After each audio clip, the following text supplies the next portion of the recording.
This is powerful stuff that I actually experienced.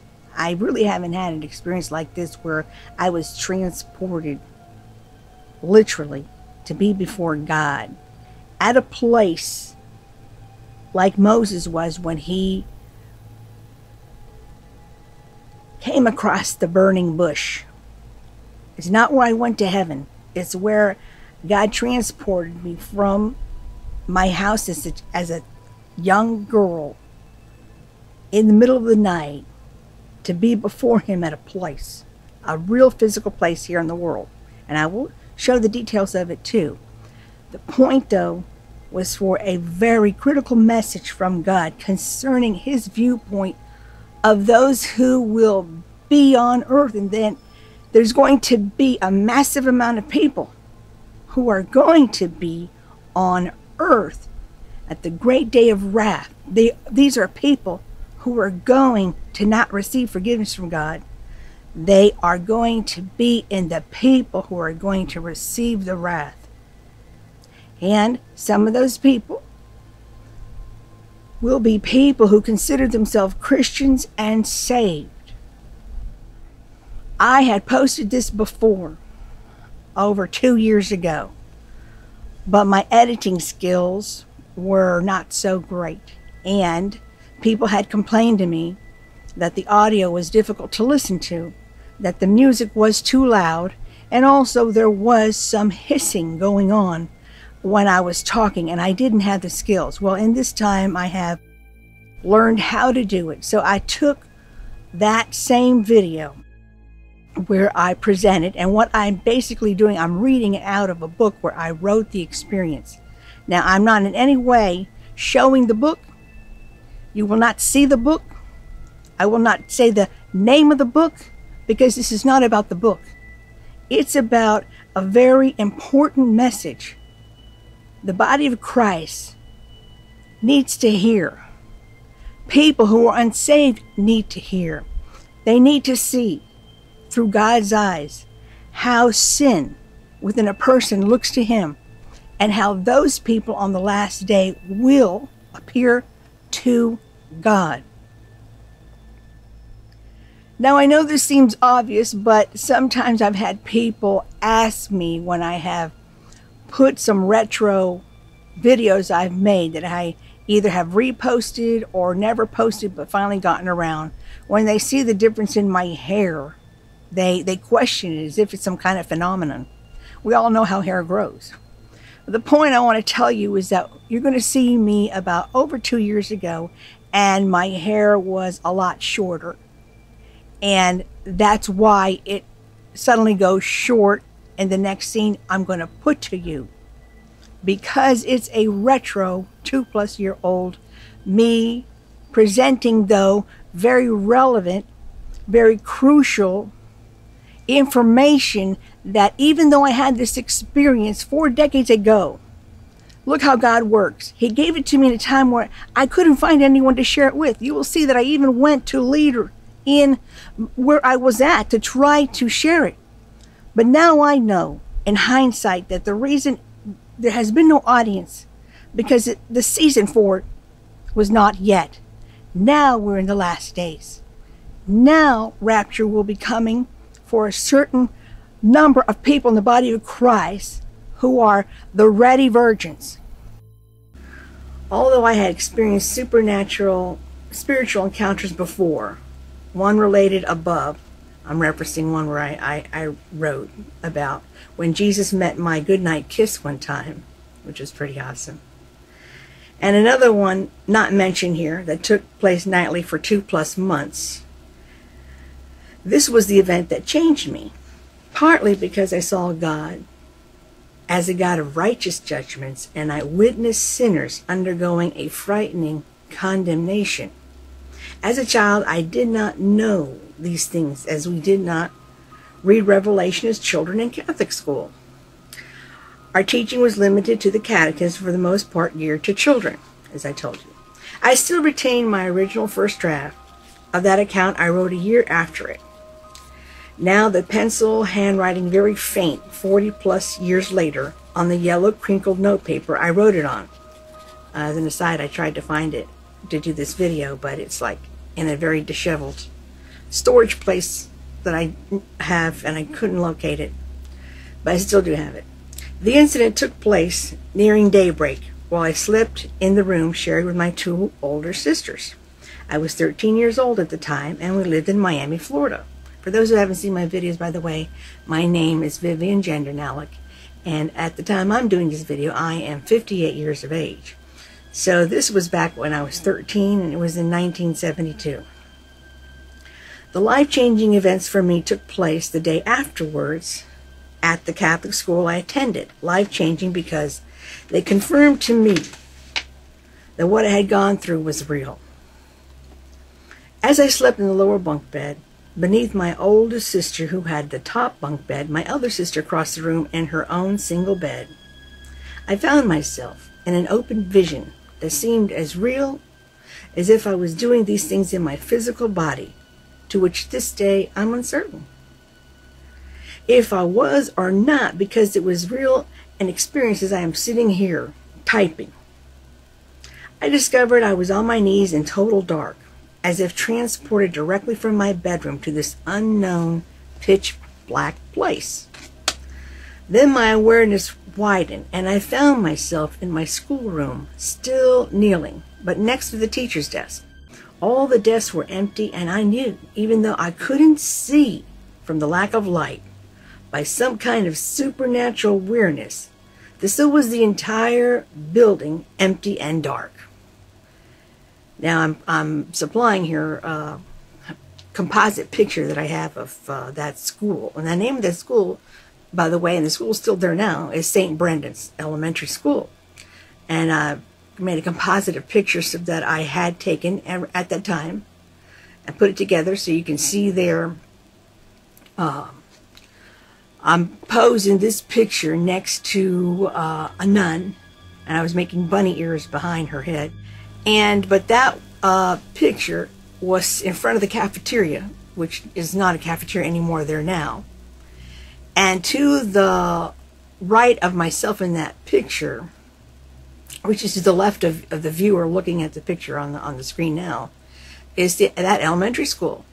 Now that just off of where the picture ends, and the second story was the classroom that I found myself in. That classroom, like I said, it wasn't random. It was the very classroom that I was in that school year. It was my 8th grade classroom. And it was all dark. And it was storming outside, just like in this experience as it was happening live. It felt as if the experience was taking place right then in real life time, as the time I was supposed to be asleep in my bed. Dark outside as it was dark like it should be in my bedroom. If in fact I was out of my body and my body was still there sleeping, like Paul himself said. Same exact time. I mean, I had no way of telling because it was real as I'm sitting here talking to you. There's no difference of any dream. However, like John in Revelation, I think I meant Paul, but I put here John Revelation. I couldn't tell if I was there in the body or if this was my spirit there only, or the most lucid dream ever that strangely coincided exactly with real time and all three-dimensional detail, which I had never experienced before. Because it was so lifelike, I felt I was actually physically there. I mean, I could feel the hard floor in contact with my legs in my pajama pants. And as far as I could tell, I was really there. Not even the smallest light was on anywhere in the classroom. The brick 2-story school building and room where I knelt, dark, exactly as if it was really happening at that time of night. It seemed to be 3 to 4 a.m. just by the total quiet and darkness. Now this is a day when it was in the 60s.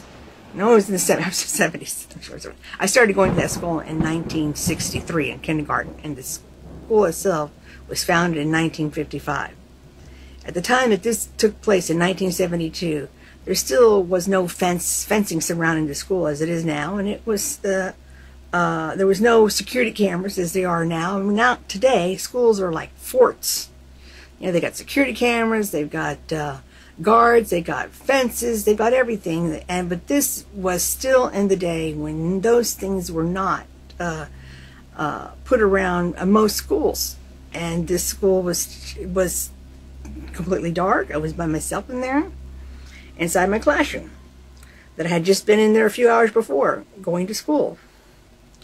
Only the lightning bolts, accompanied by shattering thunder, occasionally lit the otherwise dark and desolate classroom that was my normal classroom during the days.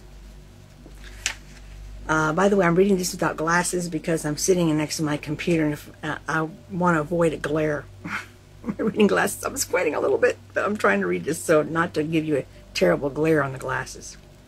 For a few seconds I was alone until I heard a voice, medium of tone and full of power. Without having to be told, I knew the voice belonged to no other than God. I had never heard God talk before, but I didn't have to be told it was God. I just knew. Now, I didn't see God's face. It was just his voice.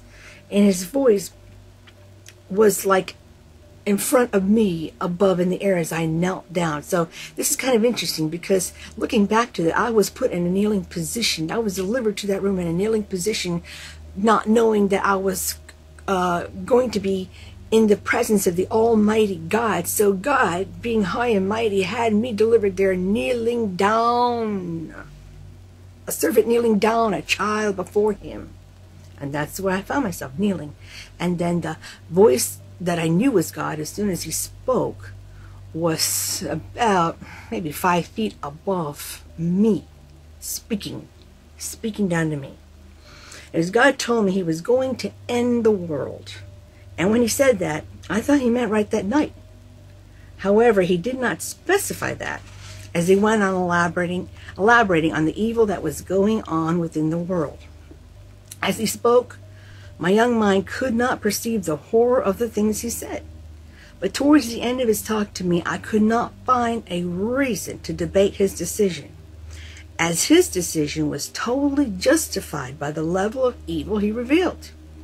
Instead of the conversation coming to a close as I anticipated, God split the room, starting from the center of its floor, until I found myself kneeling at the outermost atmosphere of the world. Now, I have tried to find a picture to even come close, and I have to actually meld images together because I really cannot. Because I am not trained in computer graphics. Everything I do here is just amateur.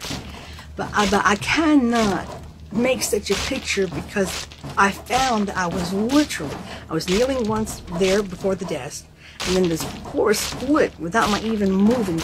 God just split that floor, and I was inches looking down through the material of the building split.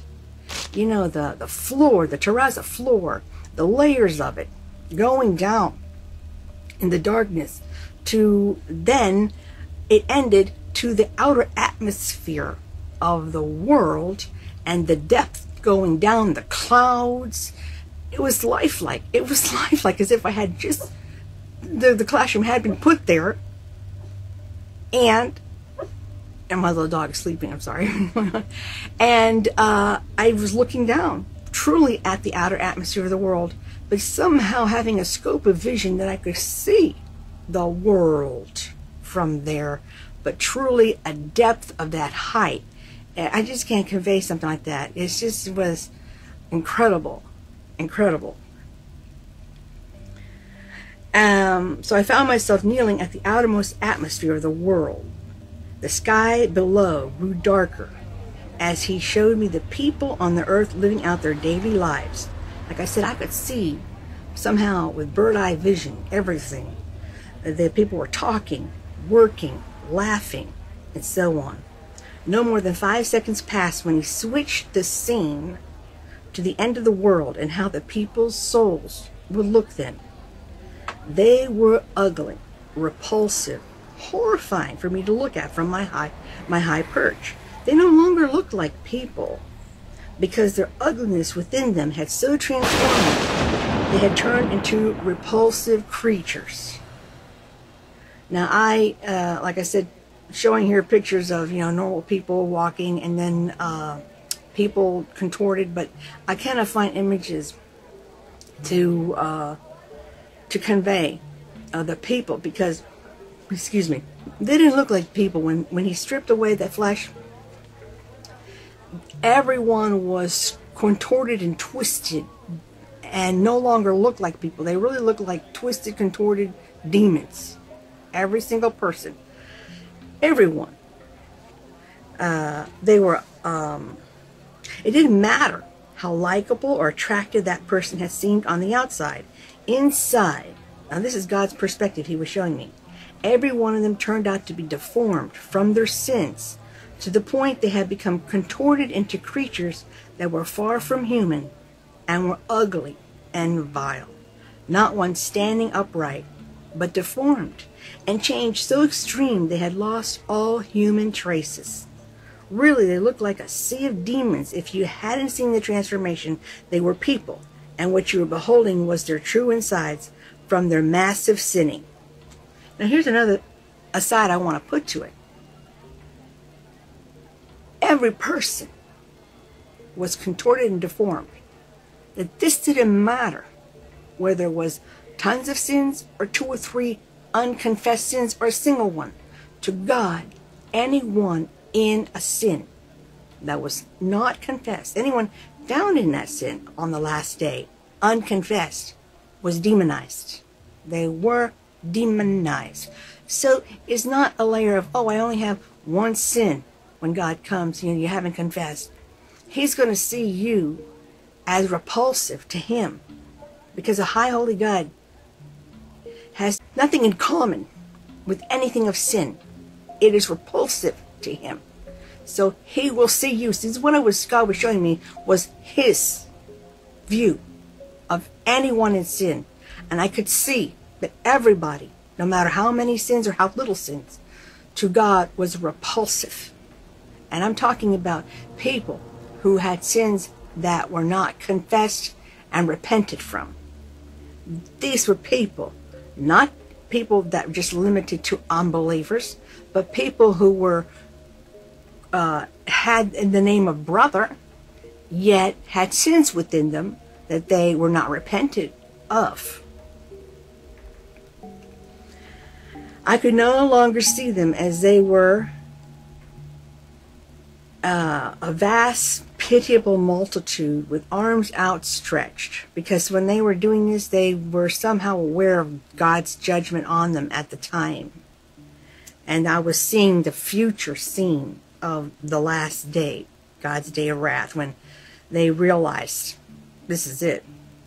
Both shrieking and screaming out to me, asking for forgiveness. And I say to me because I was before God.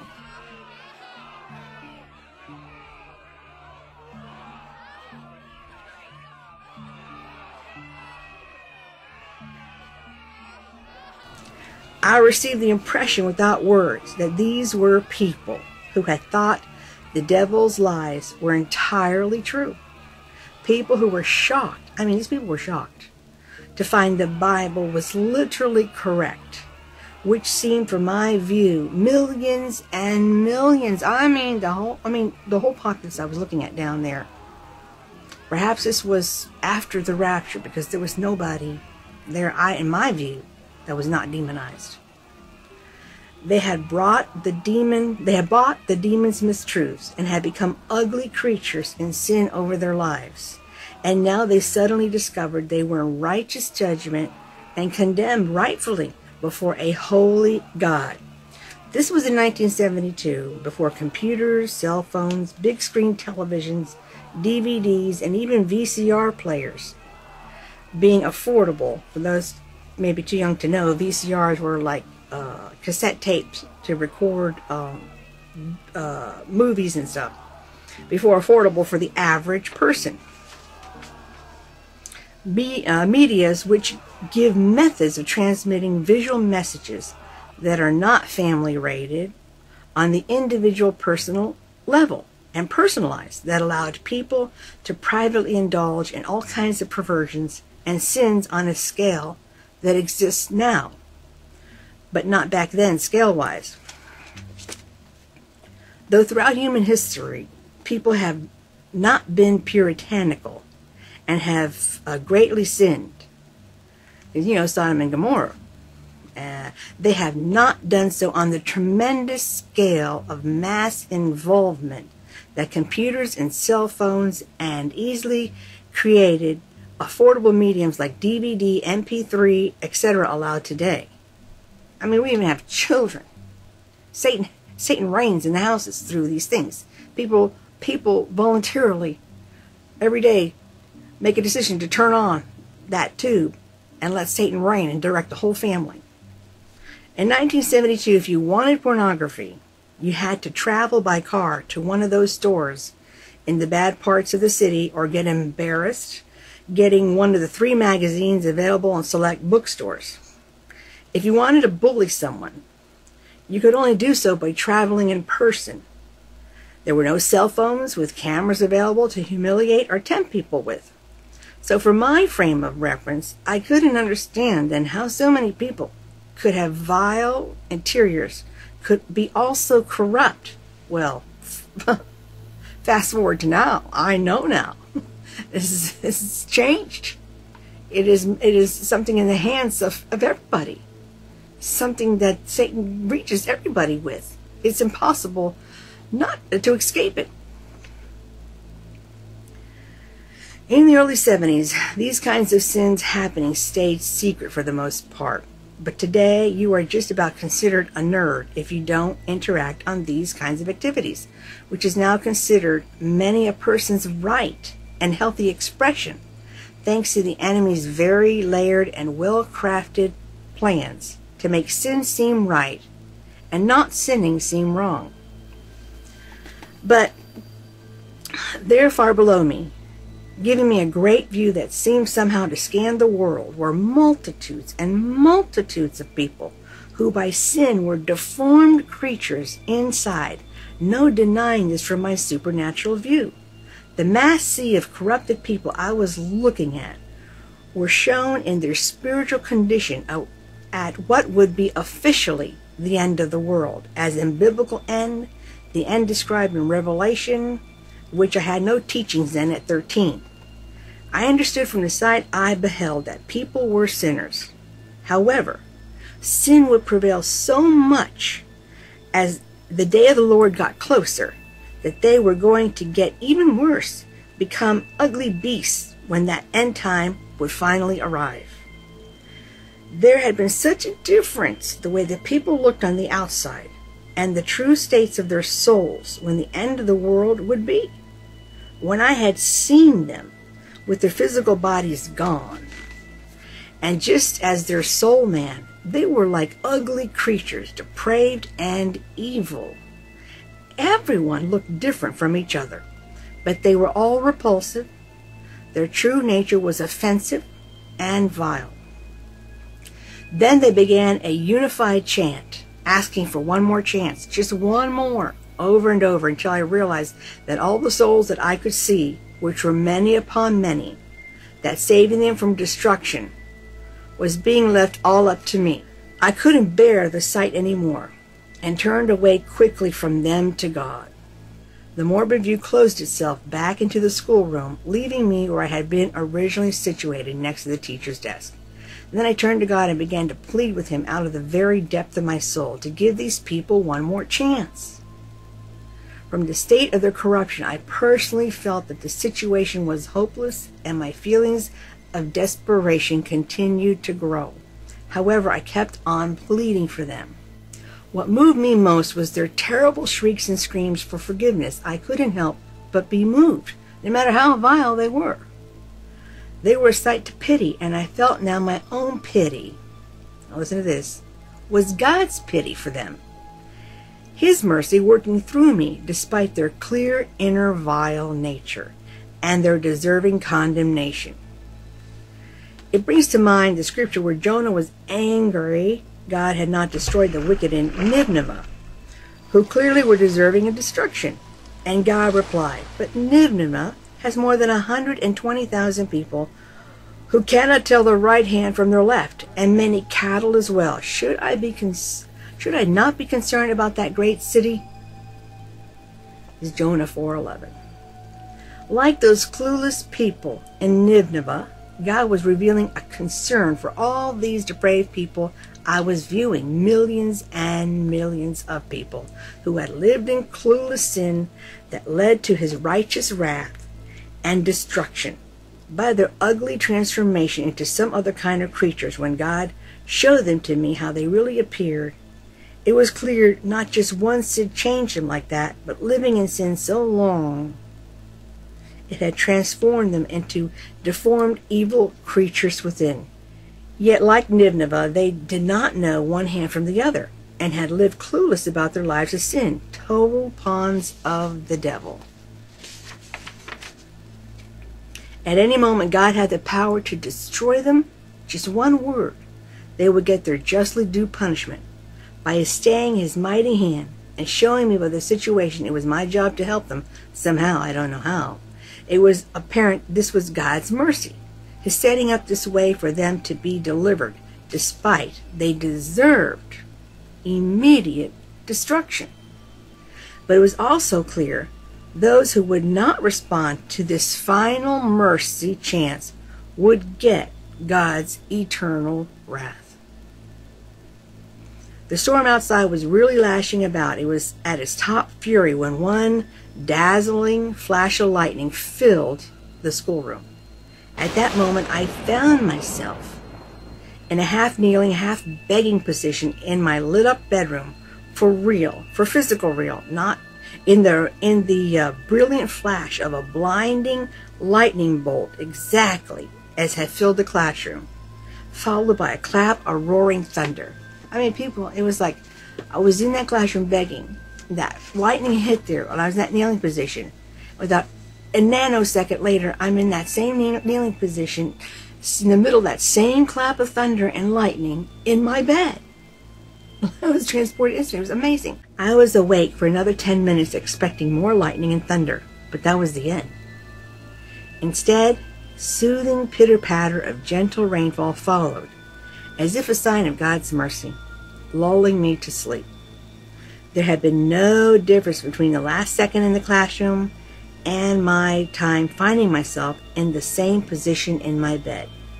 At that age, I did not know about visions or getting spiritually translated, so I thought it was real, felt it was real, but could only name it dream incident, because open visions and closed visions were not terms taught in Catholic elementary school. The day that followed, full of supernatural signs. Well, I say day that followed, but it was that very morning, the day of that very morning, not the day after. When I awoke in the morning, I immediately fell to my knees, thanking God the world was still there. Even though the scene from the end of the world he had shown me, I knew had been the future some unknown time. I still wasn't entirely 100% sure he could withhold his hand for that length of time, due to the level of evil he had first shown me, which justified his holy wrath at that very moment. I mean, it justified it. When my mother called me and my two brothers, who were still of the age to attend the grade school, to go to the car for the normal ride to school a mile away, I told her I wanted to walk, not telling her, though, the reason why, because I was happy to see God had not ended the world, so grateful for his mercy, and the precious world was still there. Although she looked at me queerly, she consented. I strolled happily to school, stopping often to look at flowers, inhale the fresh morning air, and laugh at the iridescent rays of the sun that played on the street I walked. I mean, people, it was so real that I felt we had gotten a sentence spared from destruction. If you'd gone through it, you would be the same way. It was a gorgeous day that could validate any miracle. When I reached my school, there was still a half hour before classes, so I strode into the church. Using my lunch money, I lit a few candles, spending the time in thankful prayer. It was, however, when I was inside my class that I noticed something unusual about myself. I was looking at the classroom door, half swaying between shutting and opening. Its indecisive manner led me to wish it would open fully. At that thought it did, as if an invisible person pulled it back. Amazed, I wished it to close.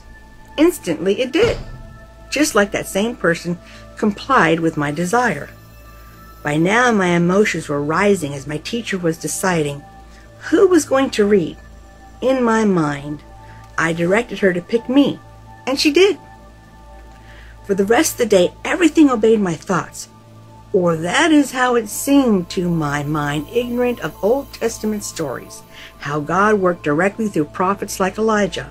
So at their word to strike someone with fire, fire would come down from heaven, with the prophet not the power, but it being God responding to the prophet for confirmation to those God was really behind the prophet's words. But to uneducated me, who had only seen something like this done by the magician Uri Geller, popular back then in the USA, it appeared as if by my thought the door opened and closed several times. Not knowing God sometimes would do whatever signs a prophet said to others in order to prove that prophet was a servant of his, and confirm a message a prophet had received was indeed from God. So to me it seemed that the teachers would follow my thoughts to pick me, pick someone else. I played with what I thought were my newly found powers, not having known anything about the supernatural signs God can sometimes give to confirm he has spoken through a person. I believe because I was an unguided, untrained young girl that God, for a short while, did this for me. Though I was not speaking any of these things in his name, but just thinking for these things to happen, in order that I could be sure the encounter I had had with him and what he had said was a valid supernatural word I could and should take seriously. Without any person to instruct me on what I was experiencing that whole day, my young mind could only think I had a sudden development of psychic powers. However, for the first time I was fully conscious of the contrary behavior of all the people around me to God's will. Their behavior was definitely often in clash with a holy God, and never before had I perceived this. I am sure if I had someone trained in the prophetic, they would have cleared up my wrong thinking and instructed me in what was really going on. And perhaps if I had had such guidance, it might have gone further. But I believe God cut off that overt, outright response from me to my every proclamation by that day's end to keep me from the error of my mind I now had psychic powers. That morning I told 2 of my friends at school only, out of fear of being ridiculed, but I mostly wanted to tell one of the priests. At my lunchtime, having spent my lunch money earlier to pray on the candles and unable to buy food, I used that time to go to the rectory to tell a priest about this monumental vision, and how after experiencing it, that it seemed I could now move things with my thoughts. I remember sitting across from the priest telling him these things. About the door opening and closing as I wished, about the teacher following my thoughts to pick me, pick so-and-so. He told me that it was a dream and nothing more, and he had no comments to say on my experiences with moving things and people with my thoughts, and that was an effective end to any guidance. Not only decades later, not until decades later when I became familiar with the Bible did I understand what I experienced that day, which was an open vision from God. The following supernatural events isolated to just that day to correlate it as a true experience. At the end of the school day, nothing more responded to my thoughts, as if God called it a day, validating something special had happened to me more than just a waking dream.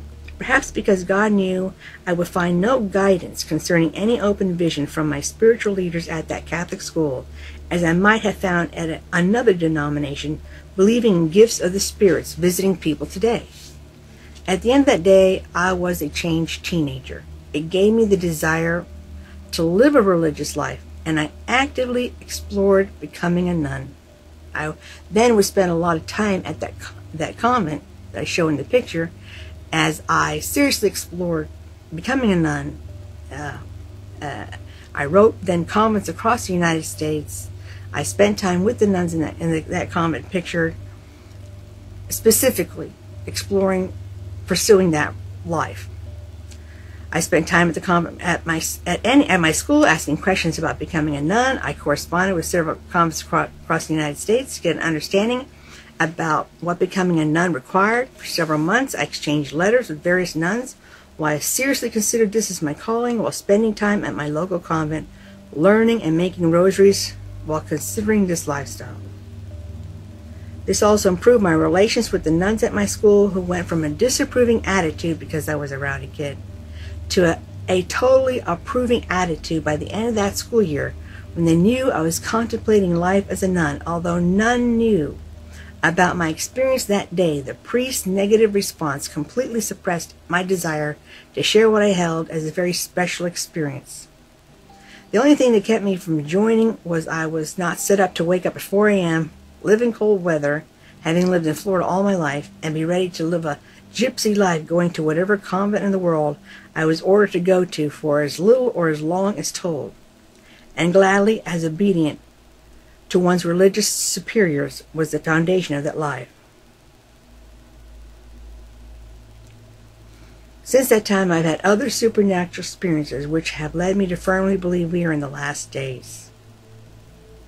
As I had seen in the vision, it definitely appears God's judgment is on the horizon, and because of that, the demonic principalities are increasing their warfare against us to snare as many as possible to embrace the depravity and evil God had let me see within the people as acceptable, and view righteousness as an offense.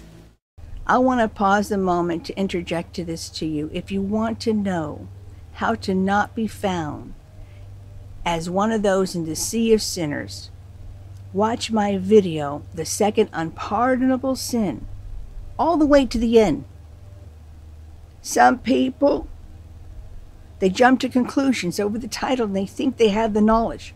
Well, this is also another way many people make grand scriptural errors by the Bible. They leap to conclusions without actually reading the verses. If you see it all the way to the end, you will have the basic knowledge. In closing, I'm sharing with you a Holy Spirit-inspired song that I wrote in response to that darkened understanding.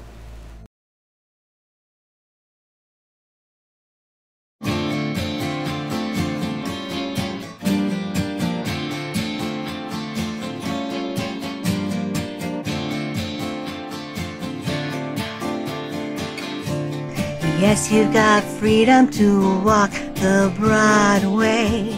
Yes, you've got freedom, think God doesn't punish.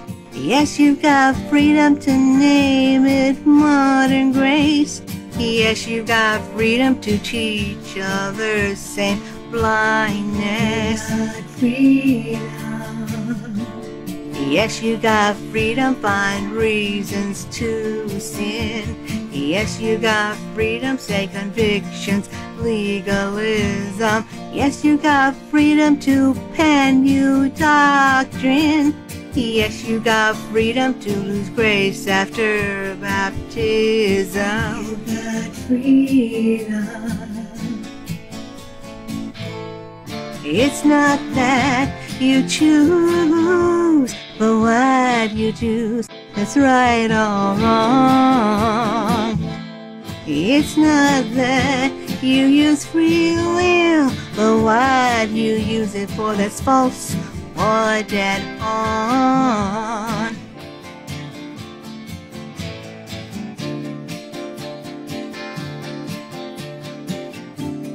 Yes, you got freedom to do it your own way. Yes, you got freedom to see but not see. Yes, you got freedom to walk in night, not day. Yes, you got freedom, stray far as a lost sheep. You got freedom. Yes, you got freedom to slumber, not awake. Yes, you got freedom, keep your heart unchanged. Yes, you got freedom, believe judgment's erased. Yes, you got freedom, prove a worker needing shame. You got freedom. It's not that you choose, but what you choose that's right or wrong. It's not that you use free will, but what you use it for that's false or dead on.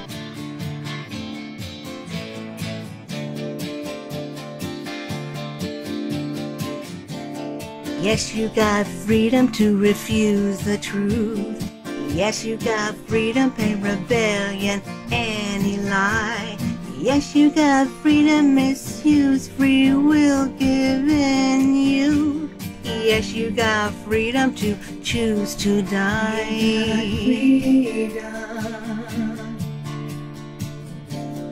Yes, you got freedom, reject all Jesus said. Yes, you got freedom, look to men, not Christ.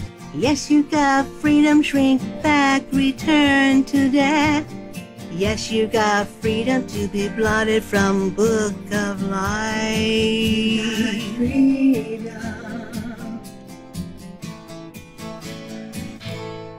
It's not that you choose, but what you choose that's right or wrong.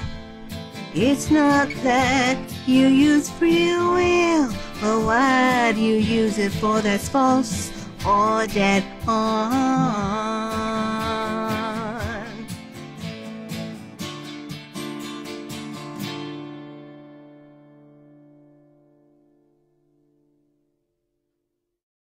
It was an unbelievably powerful experience. I've carried the grandness and the burden of it without any outlet for decades. However, I can see in hindsight that the time that I have come to share it is appropriate, for the season is approaching.